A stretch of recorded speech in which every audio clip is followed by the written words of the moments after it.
Fala galera, estamos aqui com mais um episódio de Jiu-Jitsu na Europa. Hoje com a grande honra de receber aqui o professor Sébastien Garnier, da França. E a gente quer saber tudo, o professor Sébastien, de como é que está aí, como é que é o Jiu-Jitsu na sua região, como é que você foi parar aí. E um alô também especial aqui para o meu primo Lucas, que eu sempre esqueço de fazer as introduções apropriadas. Opa, um Bem-vindo. alô. Obrigado. E para a galera também lembrar de assinar o canal e dar o like. Bem-vindo, Sebastião. Prazer ter você aqui com a gente. Obrigado a todos. Espero que a gente goste desse bate-papo. Então, vai ser com muito prazer que a gente vai dividir as informações hoje. Maneiro, Sébastien. Sébastien, fala pra gente um pouco da sua história e por que você escolheu ir para a Europa, trabalhar, onde você está na Europa. Conta um pouquinho da gente. Aí a minha história foi bem complexa, porque eu já viajei muito pelo mundo, mas inicialmente eu nasci em França, no sul da França, em Marselha. Aí eu fiz os meus estudos, parte dos estudos em França, depois em Espanha, depois em Inglaterra, formei mestrado nos Estados Unidos e Espanha. Depois fui morar na Inglaterra e depois mudei para Angola. Então, em 2008, eu fui para Angola e lá treinei até 2016 na Gracie Barra como professor, o Peixe Galo, ele Pereira, que é faixa preta do Roger Gracie. E em 2016, a Angola estava passando por uma fase meio complicada, uma crise financeira, e eu fiquei com a vontade de abrir uma academia. Ainda tenho a minha empresa lá em Angola, mas sempre treinando bidiário, sempre dando as aulas de crianças. E então, inicialmente, eu queria voltar para a Europa, para Portugal, para abrir uma academia, mas houve um concurso de circunstâncias que encontrei um amigo de infância em Marselha que falou: aqui não tem academia tipo muito estruturado, o jiu-jitsu em França ainda está em muita expansão e você teria todo o interesse em abrir academia aqui em França. Então depois foi assim que começou essa ideia, que fermentou a ideia de abrir academia em França, e fui explorando as possibilidades, as oportunidades, e deu certo. Em 2016 mudei aqui com a minha esposa, a minha filha em Marselha, e foi uma volta aí à França, porque eu já não estava em França já há 15 anos. E foi assim que começou a história da Gracie Barra em Marselha. Maneiro. Que legal. Então já tem aí 4 anos de academia, essa academia está aberta. Academia, exato. Eu abri em 2016, em setembro, vai fazer 4 anos, agora em setembro. Maneiro. Professor, tenta voltar no tempo e falar um pouco como é que foi abrir a academia. Até a expectativa, você veio e você começou a dar aula em algum lugar para arrumar uns alunos, você já abriu e abriu e esperou as pessoas entrarem. Como é que foi o início? Como é que foi o processo de abertura de academia aí? Foi um grande desafio, porque eu estava em Angola, e eu vivia em Angola, morava em Angola, minha empresa lá, minha mulher trabalhando lá.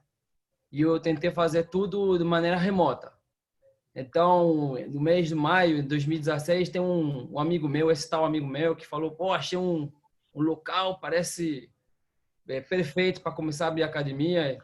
E aí, eu ainda estava naquela: será que eu vou? Será que eu não vou? E eu fui à França, vim para aqui só para visitar o local. Aí vi só 3 dias. Visitei o local, voltei para Angola.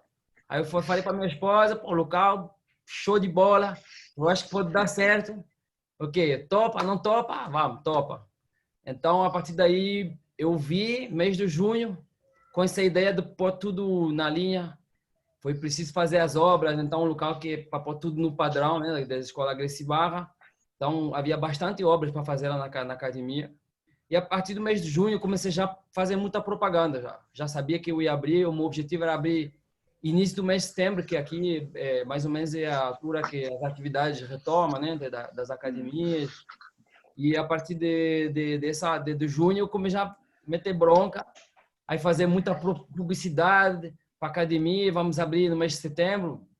Eu acho que esse trabalho de fazer publicidade durante 3 meses ajudou muito, porque o primeiro mês já estava com 50 alunos já assinados na academia. Em 3 meses, a academia já está com 120 alunos. Pô, que Então, foi um maravilha. grande sucesso. Eu acho que devido à consistência da promoção da academia, da promoção das aulas, do programa de criança, de mulheres, defesa pessoal, que foi um grande sucesso. Eu acho que também era uma zona bem carente em termos de jiu-jitsu profissionalizado. Isso fez com que realmente foi um grande trabalho, óbvio, né? Foi trabalhar duro durante esses meses todos para fazer com que isso funcionasse, mas deu tudo certo. Desde o lançamento, a academia já teve um grande sucesso nos 3 primeiros meses. Hein? Depois de 5 meses, a academia já estava com mais ou menos 140 alunos. Poxa, Bom, muito legal. parabéns. Muito legal. Aí você continua nesse mesmo local ou já fez um upgrade aí nesses Então, 4 anos? esse local, ele Como é que tinha... está o tamanho da academia hoje aí? Então, é assim, o primeiro local, o tamanho do local era 160 metros quadrados, no qual tinham os balneários, o tatame, a zona a entrada, né? Uhum. E o tatame, na verdade, não era muito grande, 70 metros quadrados. Então, depois de 6 meses, a academia já não era cabia. pequena, já não dava para sustentar os alunos todos, mas a gente sempre aumentando os horários para tentar não ter o tatame sempre lotado. E durante o ano a gente conseguiu mais ou menos desenvolver nesse espaço. Aí depois do ano a gente teve uma fezada que o local do lado, o dono do local do lado, ele saiu e o local já estava disponível para alugar. Então, já logo quando vi isso, eu fiquei com o local que tinha mais ou menos 140 metros quadrados. Aí, mais obras, partir as paredes, juntar os 2 locais e aumentando os tatames, né? Que é um local agora, no total, a academia agora tem 300 metros quadrados, com 2 tatames, um de 100 metros quadrados e um de 65 metros quadrados. A gente aumentou os balneários, aumentou a zona de lazer, a entrada, e agora, no dia de hoje, está com 300 metros quadrados. Obviamente, foi preciso fazer bastante obras, mas é o tamanho que a gente tem, que a academia já está, de novo, ficando pequena.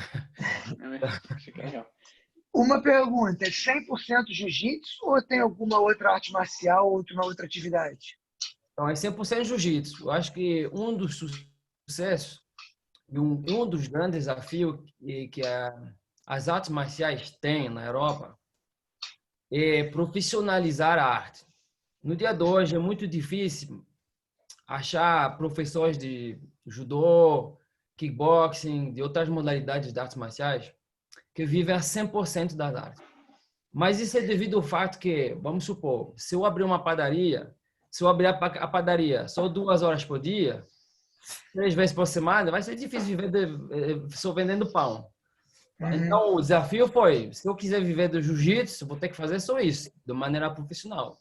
Isso vai ser jiu-jitsu. Então, a gente, desde o princípio, já tinha aulas bidiárias, de muitas aulas de criança, 4 vezes por semana, só jiu-jitsu. Eu nunca dividi o espaço com nenhuma outra modalidade desde o princípio. E sempre foi um sucesso, porque eu acho que a possibilidade de disponibilizar vários horários faz o sucesso da escola. E às vezes a gente vê a academia só dividindo espaço com karatê, com muay thai, então o professor ficar só com 2 horários, 3 horários, fica difícil fazer isso funcionar como deve ser, viver 100% do jiu-jitsu. Então, eu nunca dividi com nenhuma outra modalidade. Legal. Falando de profissionalismo e planos, fala um pouco de como é que você divide os planos aí da academia, esse tipo de coisa. E eu queria também, se você quiser falar, claro, um pouco saber quanto é que custa treinar, e se você, porque eu sei que você não está em Paris, se você consegue falar um pouco da diferença de preço Paris aí. Então, eu acho que foi um grande desafio, porque eu acho que muitos países, eu acho que o Fábio está também na Escandinávia, não está? Sim, Suécia. Na Suécia. Então, muitos países na Europa têm o apoio do governo para o desporto. E França é um país assim. Por exemplo, para treinar judô é muito barato. Sempre foi. para treinar artes marciais de maneira geral e desporto de maneira geral, sempre foi muito acessível. E por isso também que há poucos profissionais de desporto. Mas eu acredito que a maneira de ver as artes marciais mais que tem vindo mais dos Estados Unidos, com uma prática mais profissionalizada, com universidades mais profissionalizadas, fez com que agora tem cada vez mais academias do jiu-jitsu que são mais profissionalizadas, e professores que vivem mais jiu-jitsu. E em França foi um grande desafio, porque academias 100% do jiu-jitsu, com professores que vivem do jiu-jitsu, são muito poucas. Se não tem enganado, não tem mais que 5. O resto é tudo mais non-profit, né? Então, organização sem fins lucrativos, né? Sem fins lucrativos. Então, quando eu decidi mudar para a França, minha ideia era simples. Eu tinha que, para viver do jiu-jitsu, tinha que fazer algo profissional e tinha que ser um preço diferenciado. E muita gente pensava, não, se for esse preço, não vai dar certo, muito caro, as pessoas não vão pagar. Mas se for do outro jeito, não vai dar, não poder viver do jiu-jitsu. Então, por exemplo, aqui o jiu-jitsu custa em França mais ou menos em torno de 35, 40 euros por mês, mais ou menos, às vezes menos. A minha ideia era, se eu abrisse um espaço, tinha que ser um espaço top, premium, e tinha que ser pelo menos 70 a 75. Então, o que eu fiz, primeiro eu abria 70 para adultos, e cada programa tem um preço diferenciado. Por exemplo, a gente tem o Tiny Champ, 3, 4 anos, era 50 euros. Depois ia subindo até adolescente, 60 euros. Depois adulto, 70 e para avançado, 75. Aí, com o desenvolvimento da academia, a gente depois do segundo ano já aumentou um pouco os preços. Não muito, mas um pouco, aí, se 3 euros, 5 euros. Ou no dia de hoje, a mensalidade é 75 para adulto e para criança uma média de 60, 65. O que para a França é muito, porque aqui o padrão é mais baixo, especialmente que a gente não está em Paris. Em Paris, obviamente, é mais caro, mas é como as capitais, geralmente é mais caro. A gente, no dia de hoje, está no padrão, em termos de preço, no top, em cima. Tá sendo valorizado, então, né? Exatamente. Maneiro, maneiro. No fundo, eu acho que também as pessoas não assim... É como tudo. Se você, por exemplo, muita gente no início pensava, mas é muito caro, mas é caro se você for comparar com o quê? O que você acha caro? Se é caro em comparação com uma aula de judô, que você vai fazer só 2 aulas por semana, mas não é uma coisa. Você está comparando, tipo um Ferrari e um Volkswagen. Então não tem como. Aí, se você quiser treinar bidiário, todos os dias, sábado, de alguma forma você tem que valorizar o trabalho da pessoa que está fazendo esse trabalho. E também aquilo que você falou, que você investiu bastante em infraestrutura, em programas, em separação de turma, em volume de aulas, né? Eu tenho um pouco de dificuldade aqui de falar o preço também por telefone. A gente sempre tenta evitar fazer com que a pessoa venha na academia primeiro, fazer a aula, aí eu falo o preço com muito conforto. Custa isso, e a pessoa... se for acessível para ele, não tem problema nenhum de fechar. É sempre uma coisa. A questão de falar o preço por telefone depende com quem você está falando. Obviamente, vamos supor, se o Fábio, por exemplo, é o Lucas, né? Sim. Lucas, por exemplo, na Inglaterra é bem mais alto. Por exemplo, o jiu-jitsu pode chegar em Londres 120, 130 libras. Sim. Se alguém de Londres me ligar, eu falar 70 euros, tá tranquilo, eu vou treinar na boa. Agora, se alguém do judô que está acostumado a pagar 30, você vai falar 75, ele nem sequer vai fazer o raciocínio de valorizar o que você está oferecendo para 75. Só fazendo a aula, vendo o ambiente, tudo limpo, eu posso treinar 2 vezes por dia, todos os dias, afinal não é muito caro. Então, geralmente, eu também não dou o preço à pessoa, porque é sempre bom a pessoa sentir qual é a experiência que a pessoa vai pagar. É como tudo, se você for comprar um iPhone, você nem sabe o que é iPhone, eu vou falar, você tem que pagar 1.200 euros para comprar um iPhone. E se eu falar para você, é só um telefone, eu não falar as funcionalidades do telefone, você não vai comprar. Mas tem valor, né? Se eu der o iPhone para você, olha, dá para fazer isso, dá para enviar fax, dá para fazer scanner, dá para falar com Aí, afinal, dá para fazer muita coisa. Então, é exatamente a mesma coisa. Eu acho que na academia a pessoa tem que sentir a experiência, sentir a força do grupo, higiene, segurança, e depois vai fazer o balanço. Não, afinal, vale a pena. Mas se a É isso que pessoa eu quero para tem que mim. saber o preço, você tem que ser transparente, tem que falar. Porque às Tem vezes que falar, não, mas tá bem, mas quanto é que é? Não, vem só fazer aula experimental. Não, tá bem, mas quanto é que é? Olha, senão parece meio que você tá escondendo as coisas. Vai falar, Tá. Parece que tá dando uma enganadinha no cara. né? Não pode ter sentimento, com certeza. Então, ao seu redor aí, quais são as equipes que são conhecidas, que são grandes, que você concorre aí, né? O que você vê também como concorrência? E você fazendo parte de uma grande equipe, que é a Gracie Barra, faz não internamente como aquilo que a Gracie Barra te oferece, não. Mas eu digo como externamente, como a sociedade faz diferença na hora de crescer, de trazer aluno, esse tipo de coisa? Então, assim, a volta na região onde eu estou, em Marselha, na cidade, propriamente falando, não tem muitas academias. Tem duas academias, uma que é o Mar Salum, que se não estou enganado, não é bem Grécia-Humaitá, mas é mais ou menos isso. Uhum. Mas na minha região não tem muita academias fortes. Pelo simples motivo que, primeiro, o desenvolvimento do jiu-jitsu em França foi mais para o norte, para Paris. Então, o desenvolvimento do jiu-jitsu do resto da França ainda está um pouco... tá florescendo ainda. Mas na região tem algumas academias, mas não tem assim, como eu falei, não tem assim tantas academias que assim profissionalizadas, que vivem a 100% do jiu-jitsu. Depois, para tocar o assunto da força da Gracie Barra, obviamente, eu acho que o que você está perguntando é qual é a mais-valia de fazer parte de uma grande escola.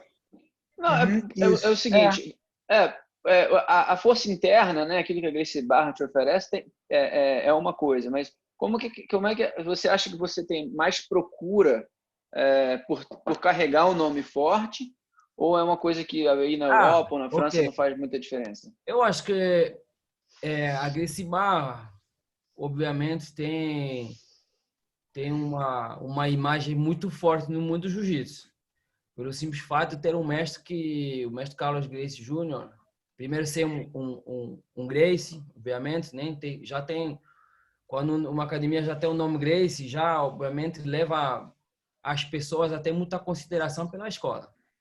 E por ser Gracie Barra, obviamente, porque o mestre Carlos Gracie Jr. teve uma influência muito forte no desenvolvimento do jiu-jitsu, do IBJJ, mas também tipo, tudo o ambiente do jiu-jitsu. Ser Gracie Barra tem muita gente que conhece a Gracie Barra. Se você for procurar no mundo, tipo uma academia do jiu-jitsu, você escrever Gracie Barra, obviamente você vai ver Gracie Barra no mundo inteiro, né? Então, eu acho que, obviamente, isso ajuda muito a dar confiança também a quem entra na academia quando procura para Gracie Barra, porque é a primeira vez quando as pessoas procurem a sua academia, não necessariamente vão colocar Gracie Barra, vou colocar jiu-jitsu, porque geralmente o principiante ou ouviu falar do jiu-jitsu, ouviu na televisão, ou alguém recomendou, mas quando você for falar, aí tu conhece o Bochecha, tu conhece o Cobrinha, fala, que isso? Não sabe? Então vai procurar jiu-jitsu Swindon, ou jiu-jitsu Marselha. Aí aparece Gracie Barra. E depois vai procurar Gracie Barra. O que é? Deixa eu ver, Gracie Barra. Aí quando for pesquisar Gracie Barra, e que vai ver realmente o tamanho da organização, o sério, eu acho que a imagem da academia ajuda muito a trazer as pessoas, especialmente crianças, os pais de família, as mulheres, porque tem uma imagem que abrange muita gente. Tem muitas academias, especialmente em França, que é jiu-jitsu e MMA. Então, acredito que essas academias têm um lugar, obviamente, mas não vai atrair o mesmo público. Por exemplo, acredito que as mulheres não vão ser tantas a treinar numa academia que faz jiu-jitsu e MMA e que não tem o mesmo ambiente de segurança, de família. E os pais também, quando vê Gracie Barra e vê as imagens que você posta de treino em segurança com criança, eles já se sentem mais à vontade. Eu acredito que a força, primeiro, de ter uma história também, de ver que é uma organização que já existe há mais de 30 anos, que já existe em vários países, que zela por valores fortes. Eu acho que, obviamente, isso ajuda para quem pesquisa que vou procurar, mas não é só Gracie Barra, obviamente tem outras academias que têm essa preocupação de vincular uma imagem positiva, né? A Aliança e outras academias. Muito bom. Sim, sem dúvida. Bacana. Bacana. Uma dúvida que eu tenho sobre um pouquinho sobre a metodologia de ensino, no caso da Gracie Barra, mas do jiu-jitsu em geral.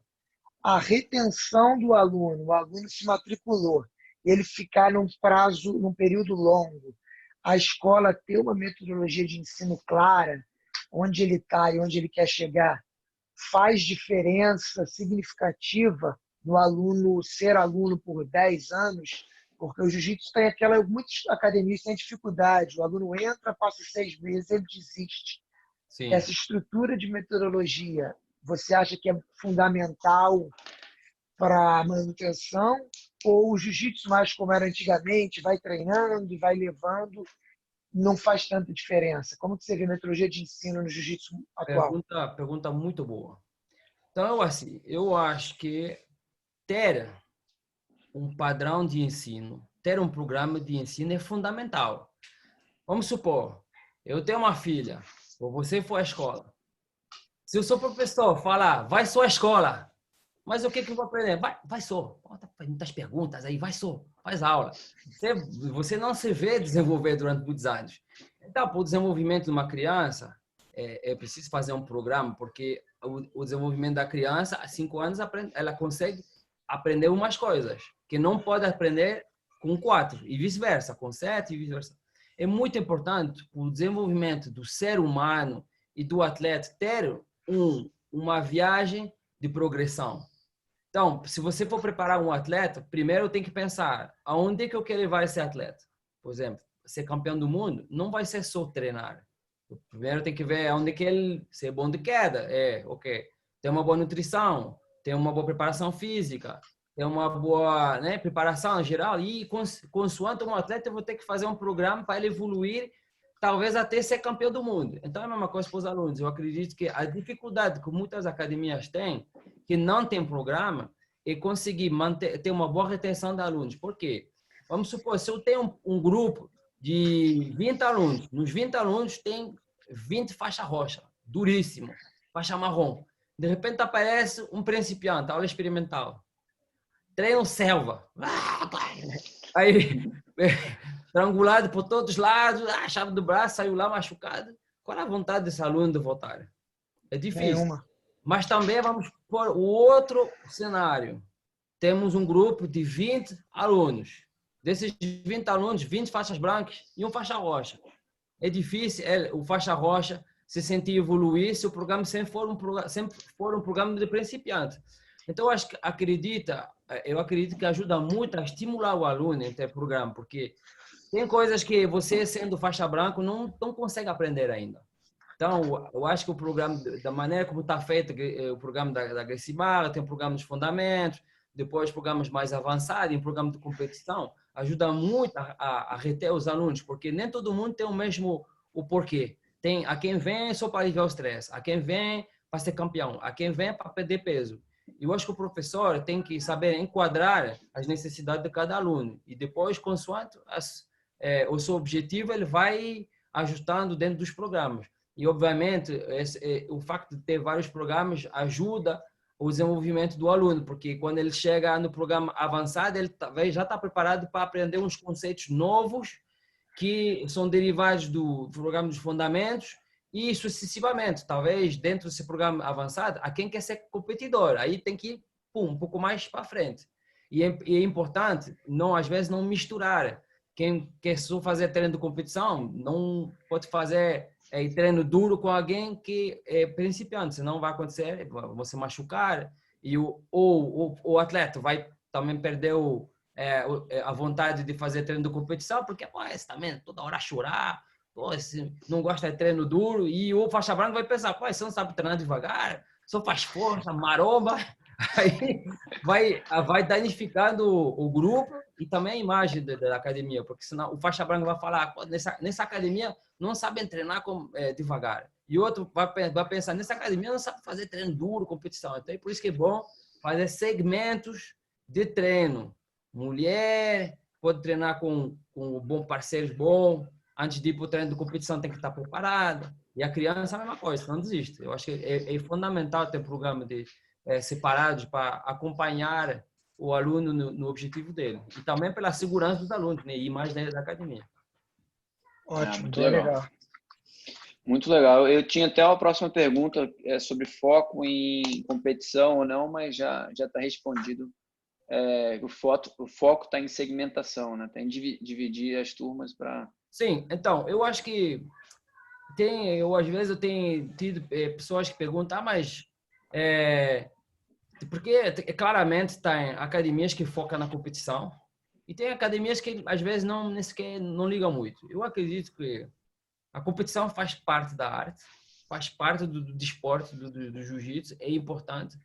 Mas se a gente for analisar um grupo de 100 pessoas, nessas 100 pessoas, quantas querem realmente fazer competição e ser campeões? Talvez muito pouco, talvez 5%, 6%. Por isso é importante não esquecer a competição, obviamente. Eu sempre fui competidor até hoje, eu sempre gostei de treino duro. Sempre que eu vi Angola, os treinos lá sempre foram muito, muito duros. Então já levo isso comigo, já isso ficar já né, o ligado do treino duro, da linhagem do Roger e tal. Mas também eu tenho que entender que nem todo mundo gosta da competição, do treino duro, e por isso é importante ter um time competitivo forte, tá? Mas não pode ser o foco principal da academia, eu acredito. Sempre, sobretudo para quem quer viver do jiu-jitsu. Porque se for foco primeiro, eu acho que às vezes um ambiente excessivo de treino competitivo leva a uma concorrência entre os alunos que às vezes não é saudável para quem não gosta de competir e que não vai se sentir à vontade no grupo. Então, acredito que é bom ter um time competitivo forte, criança, adulto, estimular todo mundo a poder competir, não forçar, obviamente, mas eu acho que para viver do jiu-jitsu a 100% tem que ser muito abrangente, ter uma academia para todos e com o time do competitivo, do competição. Muito bom, muito legal. Maneiro, muito bom. Muito bom. Eu corri todas as minhas perguntinhas aqui. Lucas, tem mais alguma coisa aí? Não, corri tudo, ele explicou tudo muito bem, fiquei muito satisfeito. Muito legal. Muito boa entrevista, professor. Muito legal conversar com você. Parabéns pelo seu trabalho, parabéns aí pela sua história de crescimento. Obrigado. Continuar inspirando as pessoas aí. Eu acredito que, devido também à minha função dentro da Agressibarra, eu sou também o diretor de projeto ao nível europeu, eu acredito, e a visão que eu tenho do jiu-jitsu na Europa, que ainda tem muito para se fazer, tem muito potencial de desenvolvimento em todas as regiões. Eu acredito que todas as regiões ainda têm lugar para ter mais e cada vez mais academias, não só Agressibarra, todas, eu acho que todo mundo pode se beneficiar do desenvolvimento positivo do jiu-jitsu. Eu acho que zelar para valores fortes ajuda muito a favorecer uma boa imagem do jiu-jitsu. Acredito que o jiu-jitsu no dia de hoje, se a gente for comparar com 20, 25 anos atrás, ele já está tendo uma imagem muito diferenciada, mais profissionalizada, com valores fortes. Isso também ajuda ao desenvolvimento do jiu-jitsu, que antigamente talvez tinha uma imagem de briga de rua, e isso tem mudado. Eu acho que também o fato de o jiu-jitsu ter transitado pelos Estados Unidos, que incorporaram outros valores de profissionalismo, ter passado pela Oceania, para a Europa, agora já está se tornar realmente internacional. E acredito, eu consigo ver que daqui a 5, 10 anos, o jiu-jitsu vai ficar cada vez mais presente em todas as regiões. O meu objetivo é também favorecer esse desenvolvimento do jiu-jitsu e da Agressibarra, obviamente. Eu falo para o meu time em França, porque acredito que tem muito potencial, tem tantas cidades que não tem jiu-jitsu. E eu acredito que a Escandinávia também é a mesma coisa. A Inglaterra já é diferente, porque vemos que a Inglaterra já é um dos países onde tem mais academias na Europa. Eu acho que deve ser o país com mais academias, sem dúvida. Provavelmente, porque tem bastante aqui. Tem bastante. Também tem sido pelo fato de ter pessoas que desenvolveram muito nessa zona, o Roger, o Braulio e outros atletas que eu também esqueci os nomes, que estão na Inglaterra, da Checkmate. Tem desenvolvido muito o jiu-jitsu na Inglaterra, mas se a gente for, por exemplo, analisar a Itália, a Espanha, ainda tem muito para fazer. A gente está muito longe do potencial. Isso é positivo, porque eu vejo isso, na verdade, no dia de hoje, eu encaro o jiu-jitsu como realmente uma oportunidade para os meus alunos seguirem esse caminho. eu tenho tido essa sorte de poder viver do jiu-jitsu a 100%, viver bem do jiu-jitsu. E o meu objetivo é também levar muitas pessoas a ter essa mesma oportunidade que eu tive. Quando eu vejo os alunos, eu tento incentivar a seguir esse caminho ou usar os benefícios do jiu-jitsu na vida deles também. Mas eu vejo cada vez mais crianças, adolescentes, pô, eu quero ser professor do jiu-jitsu. E o mais engraçado é que tem uns pais agora que vêm falar comigo, o meu filho só me fala do jiu-jitsu, não posso mais. Eu tentei pôr na faculdade de direito, não quero. Faculdade não sei o que, não quero. O que ele tem de fazer para ser professor do jiu-jitsu? Aí que a gente vê o poder que a gente tem dentro das mãos. A gente tem o poder de mudar a vida das pessoas por bem. Agora, agora até que surgiu uma resposta. Qual que é a resposta que você deu para esse pai aí? O que eu faço para meu filho viver de jiu-jitsu? Como é que você falou para esse pai? Qual foi a resposta? Então é assim. É uma coisa. Te apertei, não? Tá tranquilo? Tá tranquilo? Te apertei.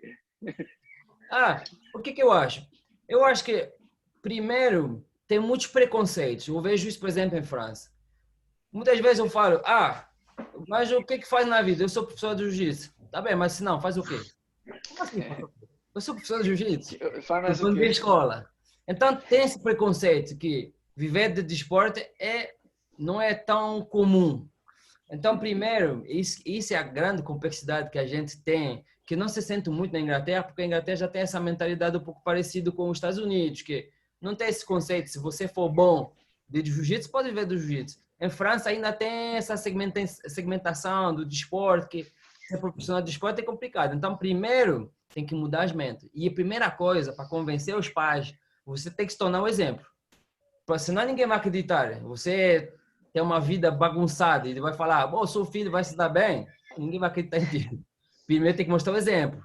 Ser uma pessoa muito honrada, sempre fala, zelar por valores muito fortes e trabalha duro. Eu acho que para convencer as pessoas, você tem que se tornar um exemplo.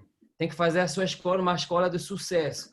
Não só de criar alunos monstros, mas também grandes pessoas que vão se profissionalizar.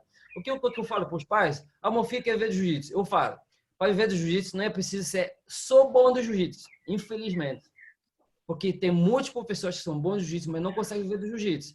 Porque como tudo, para ser bom padeiro não é preciso ter uma boa padaria, não é só ser bom padeiro. Tem que saber vender o seu pão, apresentar o seu pão, falar com o cliente e tudo mais. Então, o que eu recomendo, eu agora estou criando um time, que é uma geração agora de adolescentes. Eu tenho quase 5 ou 6 adolescentes que já fizeram PCI e que já estão orientados para fazer estudos de gestão, de marketing e depois uma especialização por jiu-jitsu, para daqui a 3, 4 anos ter já uma bagagem acadêmica forte. Para eles, eles estudaram, fizeram a licenciatura, não sei o quê, de gestão, de marketing, seja lá o que for, e depois vai usar essa sabedoria acadêmica com o jiu-jitsu, para poder trazer uma mais-valia para a academia. Porque, infelizmente, é como tudo. Se você quer ser bom treinador de futebol, não é só conhecer futebol, tem que saber de biologia, de preparação física, preparação mental, precisa saber muita coisa. Eu acho que isso que faz falta, às vezes, no mundo do jiu-jitsu, que ainda está muito amador. É preciso realmente profissionalizar, do mesmo jeito que agora o futebol está ultra profissionalizado. O futebol americano, ultra profissionalizado. O basquetebol, ultra profissionalizado. Então, a gente tem que fazer a mesma coisa, investir na educação dos alunos. Tem que ir para a universidade, tem que fazer o programa de treinamento interno a cada academia. A gente tem o PCI, né, que é o programa de certificação do instrutor, cada academia pode ter. Mas investir na educação, eu acho que é isso. E depois, os pais eu acho que quando os pais vêm falar comigo, o que eu falo, não é só ser bom do jiu-jitsu, eles peraí, então eu preciso fazer mais o quê? Preciso estudar. E ele já gosta mais do approach, porque não é só treinar, tem que estudar também. Porque pelo menos se o aluno, daqui a 3, 5 anos, decidir, não sei, viver do jiu-jitsu não é muito a minha onda, pelo menos tem uma bagagem que ele pode fazer outra coisa. Mas acredito com a paixão que os alunos têm do jiu-jitsu, mais essa bagagem, só pode dar sucesso. Possível. Bacana, muito bacana. Legal. Então é isso, professor. Eu queria deixar aí mais uma vez o obrigado por ter participado com a gente do canal. Pelo convite. Daqui a pouco está no ar aí e isso aí.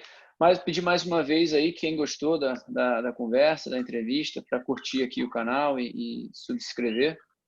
E isso aí. Muito obrigado. Obrigado. Desculpa pelo português, tentei dar um melhor. Não, foi muito bom. Pô, muito bom, muito legal. Bom português. Um abraço a todos. Não se esqueçam de fazer o like do canal. Eu acho que Gostei. Muito diferenciado. É sempre bom ver pessoas a tentar expor os benefícios do jiu-jitsu. Eu acho que vocês estão fazendo um trabalho muito, muito bacana, muito bom. Parabéns pelo trabalho e muito sucesso pelos próximos vídeos, tá? Valeu. Tá certo. Valeu, Até a próxima, professor. Tchau, tchau. Tchau. Agora já parei o vídeo aqui. Foi. Saiu, né? Saiu. Ele saiu. Would you want to stop cloud recording? Yes, you're receiving. Pô, eu tô querendo abrir uma Gracie Barra no Sul da